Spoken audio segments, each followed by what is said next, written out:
ಜ್ಞಾನೋಕ್ತಿಗಳು ಅಧ್ಯಾಯ 4.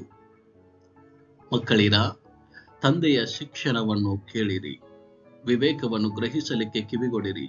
ನಾನು ನಿಮಗೆ ಬೋಧನೆಯನ್ನು ಮಾಡುವೆನು, ನನ್ನ ಉಪದೇಶವನ್ನು ಬಿಡಬೇಡಿರಿ.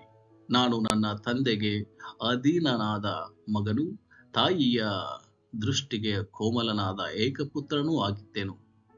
ತಂದೆಯು ನನಗೆ ಬೋಧಕನಾಗಿ ಹೀಗೆಂದನು: ನಿನ್ನ ಮನಸ್ಸು ನನ್ನ ಮಾತುಗಳನ್ನು ಹಿಡಿದುಕೊಳ್ಳಲಿ, ನನ್ನ ಆಜ್ಞೆಯನ್ನು ಕೈಕೊಂಡು ಸುಖವಾಗಿ ಬಾಳು.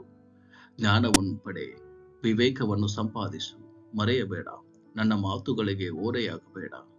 ಜ್ಞಾನವನ್ನು ಬಿಡದಿದ್ದರೆ ಅದು ನಿನ್ನನ್ನು ಕಾಪಾಡುವುದು, ಪ್ರೀತಿಸಿದರೆ ನಿನ್ನನ್ನು ಕಾಯುವುದು. ಜ್ಞಾನವನ್ನು ಪಡೆಯಬೇಕೆಂಬುದೇ ಜ್ಞಾನಬೋಧೆಯ ಪ್ರಥಮ ಪಾಠ.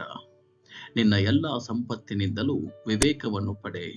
ಜ್ಞಾನವೆಂಬಾಕೆಯು ಶ್ರೇಷ್ಠಳು ಎಂದು ನೀನು ಭಾವಿಸಿದರೆ ಆಕೆಯು ನಿನ್ನನ್ನು ಉನ್ನತಿಗೆ ತರುವಳು. ಆಕೆಯನ್ನು ಅಪ್ಪಿಕೊಂಡರೆ ನಿನ್ನನ್ನು ಘನಪಡಿಸುವಳು. ಆಕೆಯು ನಿನ್ನ ತಲೆಗೆ ಅಂದದ ಪುಷ್ಪಮಾಲೆಯನ್ನಿಟ್ಟು ಸುಂದರ ಕಿರೀಟವನ್ನು ನಿನಗೆ ಒಪ್ಪಿಸುವಳು. ಕಂದ, ಆಲಿಸಿ ನನ್ನ ಮಾತುಗಳನ್ನು ಕೇಳು. ಕೇಳಿದರೆ ನಿನ್ನ ಜೀವಮಾನದ ವರ್ಷಗಳು ಹೆಚ್ಚುವವು. ನಾನು ಜ್ಞಾನ ಮಾರ್ಗವನ್ನು ಉಪದೇಶಿಸಿ ಧರ್ಮ ಮಾರ್ಗದಲ್ಲಿ ನಿನ್ನನ್ನು ನಡೆಸುವೆನು. ನೀನು ನಡೆಯುವಾಗ ನಿನ್ನ ಹೆಜ್ಜೆಗೆ ಇಕ್ಕಟ್ಟಾಗದು, ಓಡಿದರೆ ಮುಗ್ಗರಿಸುವುದಿಲ್ಲ. ಸದುಪದೇಶವನ್ನು ಹಿಡಿ, ಸಡಿಲ ಬಿಡಬೇಡ. ಅದನ್ನು ಕಾಪಾಡಿಕೋ, ಅದೇ ನಿನ್ನ ಜೀವವು. ದುಷ್ಟರ ಮಾರ್ಗದಲ್ಲಿ ಸೇರದಿರು, ಕೆಟ್ಟವರ ದಾರಿಯಲ್ಲಿ ನಡೆಯಬೇಡ. ಅದಕ್ಕೆ ದೂರವಾಗಿರು, ಅದರಲ್ಲಿ ನಡೆಯದೆ ಓರೆಯಾಗು. ಮುಂದೆ ಮುಂದೆ ನಡೆ, ಕೇಡು ಮಾಡದಿದ್ದರೆ ಅವರಿಗೆ ನಿದ್ರೆ ಹತ್ತದು. ಯಾರನ್ನಾದರೂ ಎಡವಿ ಬೀಳಿಸದಿದ್ದರೆ ಅವರ ನಿದ್ರೆಗೆ ಭಂಗವಾಗುವುದು.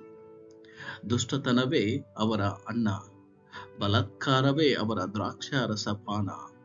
ನೀತಿವಂತರ ಮಾರ್ಗವು ಮಧ್ಯಾಹ್ನದವರೆಗೂ ಹೆಚ್ಚುತ್ತಾ ಬರುವ ಬೆಳಗಿನ ಬೆಳಕಿನಂತಿದೆ.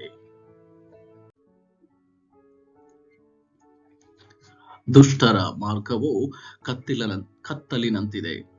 ತಾವು ಯಾವುದಕ್ಕೆ ಎಡವಿ ಬಿದ್ದೆವೆಂದು ಅವರಿಗೆ ಗೊತ್ತಾಗದು. ಕಂದ, ನನ್ನ ಮಾತುಗಳನ್ನು ಆಲಿಸು, ನನ್ನ ನುಡಿಗಳಿಗೆ ಕಿವಿಗೊಡು. ನಿನ್ನ ದೃಷ್ಟಿಯು ಅವುಗಳ ಮೇಲೆ ತಪ್ಪದಿರಲಿ. ಅವುಗಳನ್ನು ನಿನ್ನ ಹೃದಯದೊಳಗೆ ಇಟ್ಟುಕೋ. ಅವುಗಳನ್ನು ಹೊಂದುವವರಿಗೆ ಅವು ಜೀವವು, ದೇಹಕ್ಕೆಲ್ಲ ಅವೇ ಆರೋಗ್ಯವು.